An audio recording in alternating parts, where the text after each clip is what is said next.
مولانا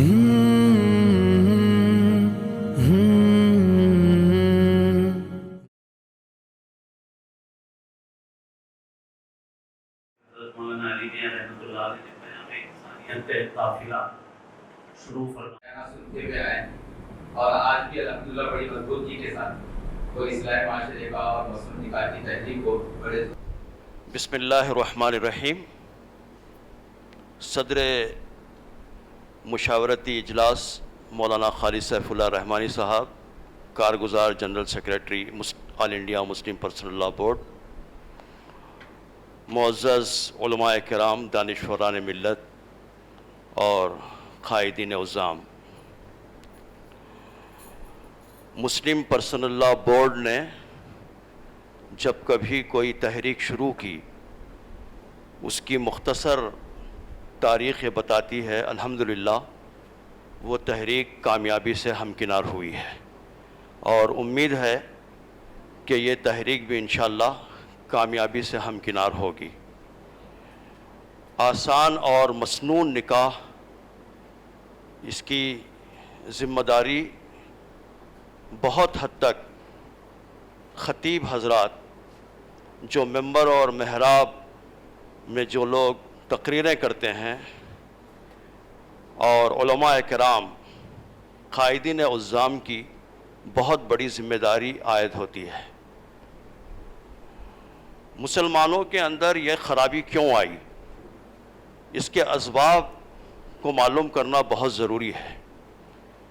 اس کا ایک بہت اہم اور بڑا سبب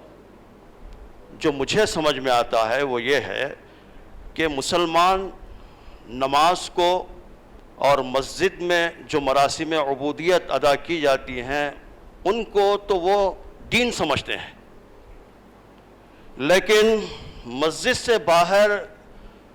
جو معاملات ہوتے ہیں، جو امور انجام دیے جاتے ہیں، مسجد سے باہر والی زندگی کو وہ دین نہیں سمجھتے، اور انہوں نے دین اور دنیا کو تقسیم کر دیا ہے. جب وہ نکاح کو بھی دین سمجھنے لگیں گے اور دین کا ایک اہم کام ہے جو ہم انجام دے رہے ہیں، یہ احساس ہم اجاگر کریں گے اور اجاگر کرنے میں کامیاب ہوں گے، اور یہ دین اور دنیا کی جو تقسیم، جو جاہلانہ تقسیم ہو چکی ہے، اس کو ہم ختم کرنے کے اندر کامیاب ہوں گے تو انشاءاللہ مسنون اور آسان نکاح کامیاب ہوگا اور ضرور یہ عمل میں آئے گا. جہاں تک بین مذہبی شادیوں کا معاملہ ہے، لڑکیوں کا یا لڑکوں کا فرار ہو جانے کا معاملہ ہے، مرتد ہو جانے کا معاملہ ہے، اس کا تعلق تعلیم سے ہے. ہمارے بچپن میں کوئی مسجد ایسی نہیں ہوتی تھی جہاں پر صباحی مدرسہ نہ چلتا ہو، اور جو بچے صباحی مدرسے کے اندر پڑھتے وہ ضرور دین سے وابستہ ہوتے، ان کا تعلق جذباتی اور ان کی حمیت جاگ جاتی، اور قرآن اور مسجد سے اور دین سے، اسلام سے ان کا تعلق استوار ہوتا. لیکن موجودہ نظام تعلیم نے اس طرح جکڑ رکھا ہے کہ آج صباحی مدرسے اور شام کے جو مدرسے ہیں وہ تقریباً ختم ہو چکے ہیں. ضرورت اس بات کی ہے کہ اس کو بھی ہم بہت تیزی کے ساتھ آگے بڑھائیں تاکہ نونہال نسل کے اندر دین عام ہو سکے، اور اسی وقت ہم اس کو روک سکتے ہیں. اور اسی طرح ایکسٹینشن لیکچرز بہت ضروری ہیں، اور شادی سے پہلے ایکسٹینشن لیکچرز ماں باپ کے لیے بھی اور نئے جوڑوں کے لیے بھی جن کی شادی ہونے والی ہے، 2-2 3-3 4-4 8-8 دن کے پروگرامز اور سوال جواب، یہ کاؤنسلنگ کہیے یا آپ ایکسٹینشن لیکچرز کہیے، اس کا اہتمام کرنا بہت ضروری ہے. تقریروں سے یقیناً تقریریں وجود میں آتی ہیں، لیکن تقریروں سے ذہن سازی بھی ہوتی ہے. انشاءاللہ اس سے ذہن سازی ہوگی اور اس کے اندر کمی آئے گی. اور میری تیسری تجویز یہ ہے کہ جب مرض بہت زیادہ بڑھ جاتا ہے اور ڈاکٹرز یہ کہتے ہیں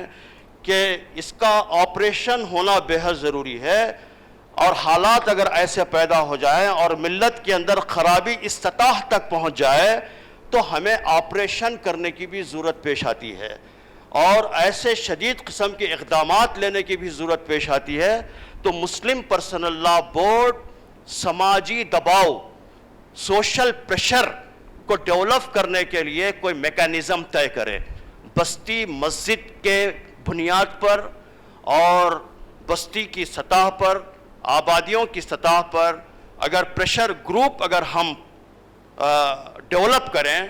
اور پریشر ڈالیں لوگوں پر، اور لوگ کیوں کرتے ہیں یہ سب دکھاوے کے کام، زیادہ سے زیادہ لوگوں کو جمع کرنے کے کام، زیادہ سے زیادہ ڈشش تیار کرنے کے کام کیوں کرتے ہیں؟ واہ واہ کے لیے کرتے ہیں. اگر لوگوں کو یہ احساس دلا دیا جائے کہ آپ یہ جو ہے، یہ جو کام آپ کر رہے ہیں یہ کام مسنون نہیں ہے بلکہ یہ قابل مذمت کام ہے جو آپ کر رہے ہیں، اور لوگوں کے اندر یہ احساس جگا دیا جائے کہ لوگ اس سے خوش نہیں ہیں. اور اس کے لیے چاہیے کہ ہم خود دعوتوں کے اندر احتیاط کریں. جس طرح مولانا نے فرمایا کہ میں اس وقت تک دعوت اٹینڈ نہیں کرتا، یا احتیاط کرتا ہوں کہ ہم لوگ دعوتوں کے اندر اٹینڈ نہ کریں. اور ایسی دعوتیں خاص طور پر مسجد کے اندر تو نکاح ہو رہا ہے، لیکن اس کے بعد رات کے 11 بجے کے بعد ہنگامے ہو رہے ہیں، ریسیپشن کا کام ہو رہا ہے. آج بھی کرسچن پادری وہ نکاح چرچ کے اندر کرتا ہے، ہرگز کسی شادی خانے کے اندر وہ نہیں کرتا آج بھی. تو ضرورت اس بات کی ہے کہ نکاح مسجد میں ہو اور قاضیوں کو بھی یہ پابند کیا جائے اور یہ بتایا جائے، ان کی بھی کاؤنسلنگ کی جائے، وہاں پر بھی پریشر ڈیولپ کیا جائے کہ مسجد کے اندر نکاح ہو، اور پھر اس کے بعد میں کچھ نہ ہو، بدائی مسجد سے ہی ہو. یہ ایک بہت بڑا مسئلہ ہمارا انشاءاللہ حل ہو سکتا ہے. اس کے لیے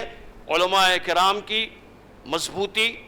اور سماج کے اندر ان کا جو مقام اور مرتبہ ہے وہ اس کو یاد کرتے ہوئے اپنے مقام اور مرتبہ کا استعمال کرنا، ان کے اثر و رسوخ کا استعمال کرنا وقت کی اہم ترین ضرورت ہے. ہم بہت خاموش بیٹھے ہیں، ہم نے بہت رواداری اختیار کی ہے، بہت سی چیزوں کو ادھر ادھر دیکھا ہے. اگر ان کو بولیں گے تو کیا ہوگا، اور ان کو بولیں گے تو چندہ نہیں ملے گا، ان کو بولیں گے تو ناراض ہو جائیں گے، ان کو بولیں گے تو ہماری امامت اور صدارت چلے جائے گی. اس طرح کا جو رویہ ہم نے اختیار کیا، میں 1000 مرتبہ آپ حضرات سے معافی چاہتا ہوں، اور میں جان بخشی کی میں اپیل کرتے ہوئے کہتا ہوں کہ ہمارے علماء کرام کے اس رول نے ملت اسلامیہ کے اندر اضمحلال اور تنزل اور انحطاط پیدا کیا ہے. اللہ تعالی ہمیں صحیح معنی میں اس کو سمجھنے اور اس کے تقاضوں کو پورا کرنے کی توفیق عطا فرمائے. وآخر دعوانا ان الحمدللہ رب العالمین.